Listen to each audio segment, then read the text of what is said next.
Let me bring in lawyer and political advisor to the governor, Abel Oyeyo. Thank you, sir, for joining us on KTN News Desk. Thank you. It is a nascent administration by the governor. It is new, it is still taking shape. But suspending 3 very close officers who are very close to the administration at a go, that is quite something, isn't it? Well, I think that is supposed to be an indicator to Nairobians that the governor means business. All right. When the governor came to office and he said corruption, has to end. And any time he gets to feel like, taxpayers' money is played with, yes, he takes action. And of course, as he has pointed out, investigations are going to be conducted. Mm-hmm. And of course, it will be concluded. And then if action has to be taken, it will be taken. So I trust the judgment of the governor. All right. But that includes the chief of staff. Many people are beginning to say that this points to cracks in his administration. No, not really. At the end of the day, if you have to show seriousness, then it means you have to sometimes crack the whip, even right inside the inner circle. That is when you can, be able to show that you actually mean business. You don't have sacred cows within an administration. All right. And I think, Nairobi has had a serious problem with corruption. And of course, disorganization. That is what the governor came to office to deal with. Lately, I'm sure you've been able to see a lot of order and some serious progress. All right. That is because the governor means business. The governor has been speaking a lot about ghosts from the previous administration being to blame for a lot of things that have not gone very right at City Hall. But these officers that we're talking about are his people, aren't they? Not really. Actually, I think the only person who came in with him is the chief of staff. The acting officer for finance, chief officer for finance, was from the previous administration. The other one, the head of the Treasury, was also from the previous administration. Those are system guys. Mm-hmm. And again, it's not so much. I think such things happen not just in the county government, but even in the national government. Changes do take place, mistakes are made, action is taken. So it's not something that is new. At the end of the day, the government is focused on service delivery. All right. Yes. Let's now bring in another gentleman to this conversation, joining us live from our city center studio. That is Mr. Mutua, who is a minority leader in the County Assembly of Nairobi. Thank you, sir, for joining us. What are your initial reactions to the governor allegedly cracking the whip on corruption inside his own circle? Kitili, let's start from this point.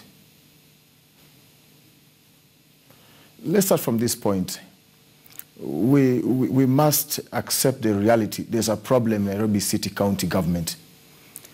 And we woke up yesterday, and I was called from my office as the leader of minority chief whip, where staffs have been locked their offices from Friday, which is really unethical. And this morning we had some meetings with the fellow members of county assemblies. We are questioning a lot of issues that are being raised up. Number one, we realized the so-called chief officer, as the advisor of the governor, I hear him speaking about from the previous administration. I think a county government under the constitution has succession powers. And there's no, at any single moment, you'll describe every staff as from a previous administration. I think the previous administration within this county did its best. It did its best, and they performed their bit. But on this point, we are not with the governor, because the staffs of Nairobi County, as it stands, they are all in a panic mode. And the information we have as the county assembly members, in particular as opposition leaders, there are some things that are underneath that they are not being spoken of. And this one, reliably informed, the reason as to why these officers has been fired from the county government primarily because they refuse to play ball. And the ball is out of contract payments at the close of financial year. And we are also questioning the rationale at which the payments at the end of financial year were performed. And that's the basis where we as assembly members, we have information. And we are calling upon the governor himself to respond straight why these 3 officers have been suspended, including the chief of staff. So there are questions which are coming up, and we are looking at it as a county assembly on a serious note. because the same officer... That as it may, Mheshimiwa, isn't it prudent to wait for the investigations to find out if these said officials are culpable of anything? Kitty, let me tell you one thing. This county government seemingly is trying to avoid the reality we are questioning. Number one, you are aware we question the issue of the deputy governor. When we question the issue of the deputy governor, another reshuffle came in. Mark you this, since this county government came into place, the first finance minister was a lady with a public certified accountant, Veska Kagogo. She was transferred, replaced by a pastor. A CEC was a pastor by profession. After 3 months, that one was also removed. Another one was put in, was a journalist by profession. After another 2 months now, another one was removed now. Another one who is a marketer by profession is now the CC for finance. That shows you there's something wrong, that the governor is not telling Nairobians on their faces. The issue of fighting corruption is just a conduit, but they corrupt themselves. I think the governor must know more than what we know. We've invited this investigation several times in this county. There's no day. You remember when Igade was resigned? All right. The same officer that the governor himself quoted on an audio saying that Ekaya and the rest had hidden about 90 million. But he was not fired then. You ask yourself a question. The issue of Igade and the so-called 90 million which was hidden by the same officer who's been fired today, is it a different aspect? Let me let Bonayo respond to that. What we are told as Nairobians. Abel, what is your take on... I think Imatoka has a problem. You know, every single time he showed up here, he makes complaints about the governor. And you remember this guy is from the previous administration as well. He's a second-time MCA. All he keeps on doing is blaming the governor every single moment. And as we speak now, Nairobi has picked up. He's doing very well. All right. Can you address those things that he has raised? It's not talking anything. You know, you've asked him a very serious question. How about you let investigations be conducted, then we can be able to make a conclusion? He's not responded to that. He's talking about so many things like deputy governor. It's a collection of so much. He's confused. It's unfortunate. If an allegation has been made, all we have to do is to let investigations be conducted, and then we can have evidence which can allow us to do what? To make a conclusion. And remember, when Kidero and Mweke were running down the city, Imotoko was part of the MCA group, the assembly, right? So the government is trying to put the country together, and they cannot even dare support him. It's a shame. And last time we were here, and I told him the best you can do is to work with this governor and try to do things differently, because clearly the governor is actually trying to undo the mess these guys did with the Kidero.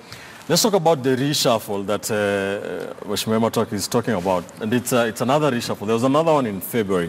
So what is happening is the trade CEC has been moved to be the finance CEC. Yes. And then whoever was in charge of somebody else has gone to trade. That is Munene. That is Munene, yes. Moves to trade. He was vetted a long time ago. He's been just pending. He's never been given a docket to run. And then the news finance is the fourth guy to be in charge of that finance docket. Now, number one, finance is very sensitive. Eyebrows. It's not just within the county, even in the national government. Finance is always very sensitive. Right. And then reshuffles are very normal in any kind of administration.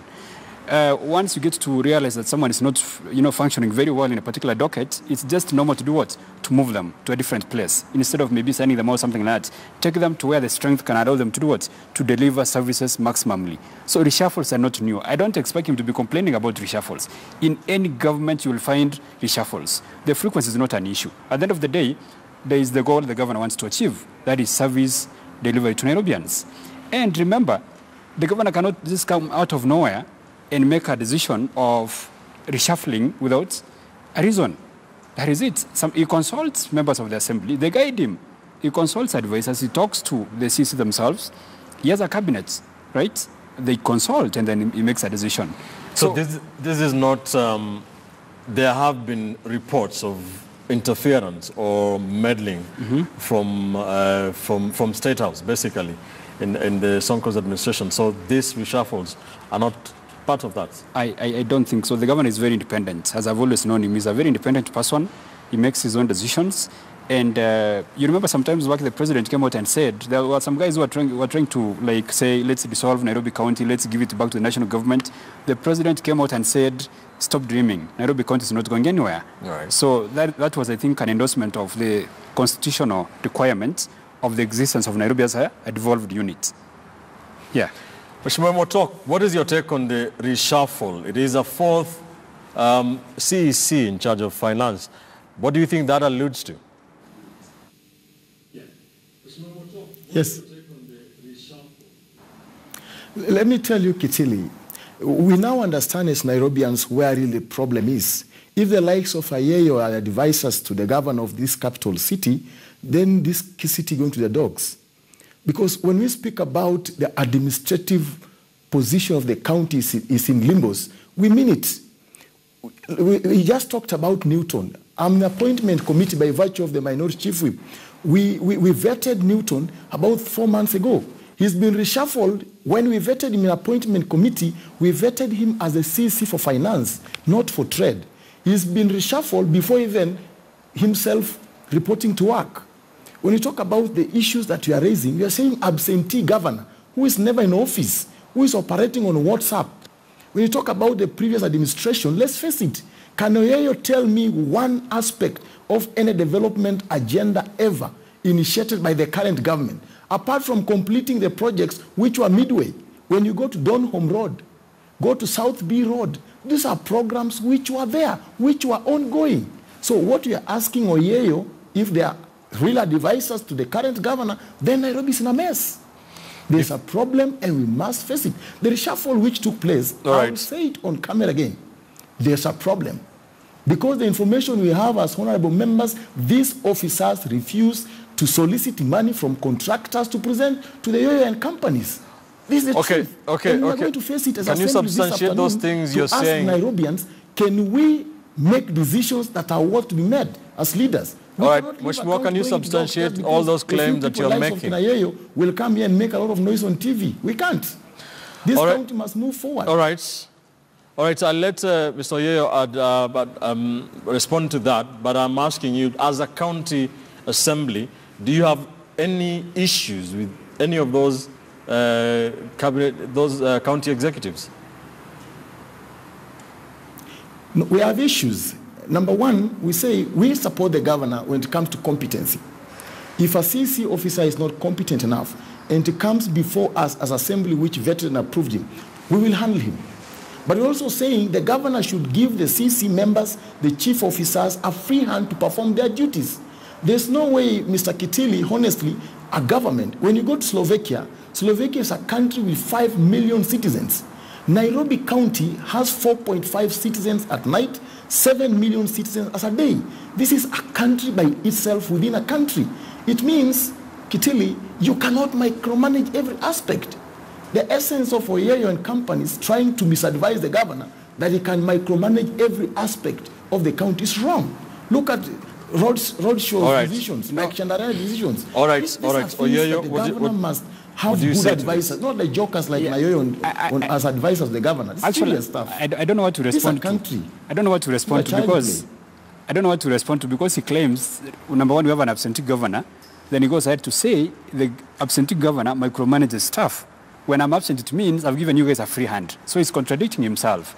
That is the kind of confusion you see in the likes of people like Mutua. They actually don't know what they're doing in the assembly. And the governor has given his officers a free hand to operate. If you've been given a particular docket, you're given freedom to do that. A few days ago, a cleanup was launched by the minister, the county executive committee member for environment. The governor was just called to come and launch. That is the kind of freedom the governor has given his CECs. Now, people like Mutua, you know, is from the like I said, it's from the previous assembly. He's part of the cholera administration of Kidero. So he does not even understand. He cannot identify development when he sees it. All he knows is destruction, disease, and incompetence. So you can see Nairobi has actually taken off seriously.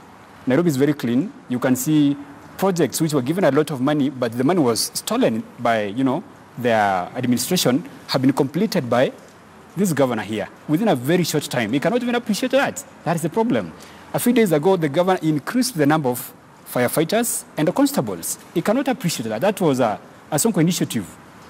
So all he has to do is to look for mistakes where there is none and make noise. Reshuffles happen in every administration. It's all about service delivery. That is it. He says Governor Sonko has not initiated the development programs of his That is own? because he does not want to see them. I've talked about the increase in the number of constables and firefighters. I've talked about the governor has initiated new projects in terms of road construction. He's assisted in completing so many projects, which of course were initiated by the administration, but the money was stolen by the administration, the colored administration of Kidero and the likes of Wimatok. Governor has completed them. The governor went out and issued title deeds in the presence of the president in Embakasi East. You guys covered that very well. You see, he's not looking for those projects. What he wants to do is to find fault. And if that's what you want to do, you will always find that. And it's part of the problem because he does not want to sit down with the governor and come up with work-up ideas.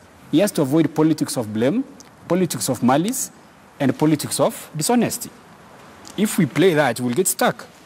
From where you sit, Monoyeyo, Governor Sonko's administration has been under a lot of criticism and fire from different quarters ever since he took office, from the issue of the deputy governor that has not been resolved to date. Do you think it's today, it's a week, in a week it will be 1 year since the election. Do you think the governor will ever have time to implement his manifesto? Of course. Actually, it's been working. The reason as well, there was a lot of noise a few days ago over, garbage and all that. The noise has gone. That is because things are happening. Nairobi is very clean. You can see the beautification process that is going on. A cleanup was launched a few days ago. So many road projects have been completed. Patchwork in roads which had potholes is being done. Nairobi is very, very very organized. And,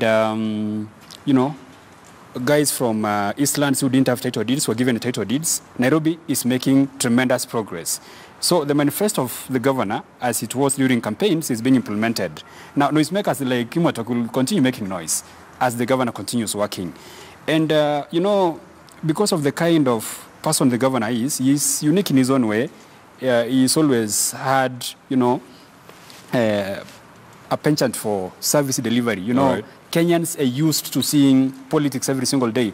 From the time he was a member of parliament to Senate, Sonko is about delivering for the people. So some of these guys are not happy. They want tenders. They want to be given a, the way Kidero used to do things, you pick money from City Hall and run with it to the streets. It cannot happen now. All right. So they're going to keep on complaining. Okay.